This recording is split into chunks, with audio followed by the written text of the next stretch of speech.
महाभारत के युद्ध के दौरान दुर्योधन श्री कृष्ण को बुरा भला कहने लगे। यह देखकर अर्जुन को क्रोध आ गया, परंतु श्री कृष्ण ने कहा कि पार्थ, क्रोधित मत हो, शांत हो जाओ।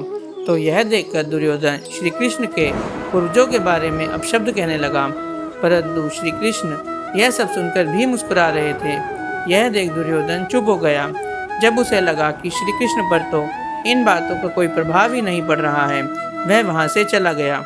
कुछ देर बाद अर्जुन ने उनसे पूछा कि हे माधव, आपको क्रोध क्यों नहीं आया? आप इतने शांत कैसे हैं? तो श्री कृष्ण ने कहा कि यह घटना मेरे बालपन में पहले भी घटित हो चुकी है। तो अर्जुन बोले कि हे माधव, क्या हुआ था आपके बचपन में? तो श्री कृष्ण जी बोले कि पार्थ, ध्यान से सुनना।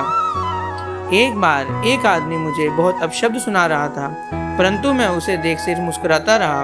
फिर वह आदमी थक कर वहां से चला गया। उसके जाने के बाद मेरे मित्र ने मुझसे पूछा कि कृष्ण, उसने आपको इतना बुरा भला कहा, परंतु आपने उसे कुछ ना कहा, क्यों?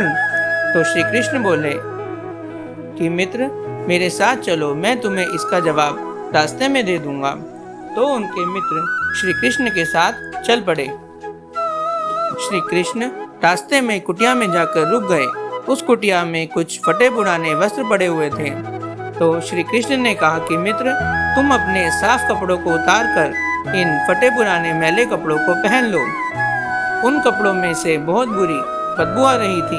उस बदबू को सूंघते ही उनके मित्र ने उन कपड़ों को दूर फेंक दिया। तो श्री कृष्ण बोले कि तुम इन मैले कपड़ों को नहीं ग्रहण कर सकते ना?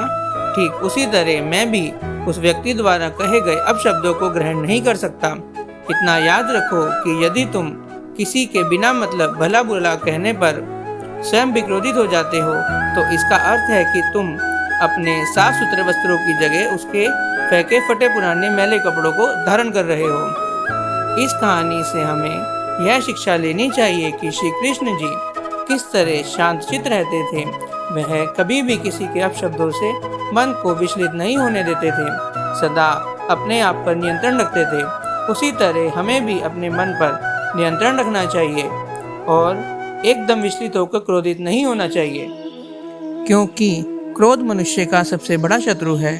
क्रोध मनुष्य के सोचने की क्षमता को क्षीण कर देता है, उसकी विवेक दृष्टि क्षीण हो जाती है और वह अपने ऊपर से नियंत्रण खो देता है।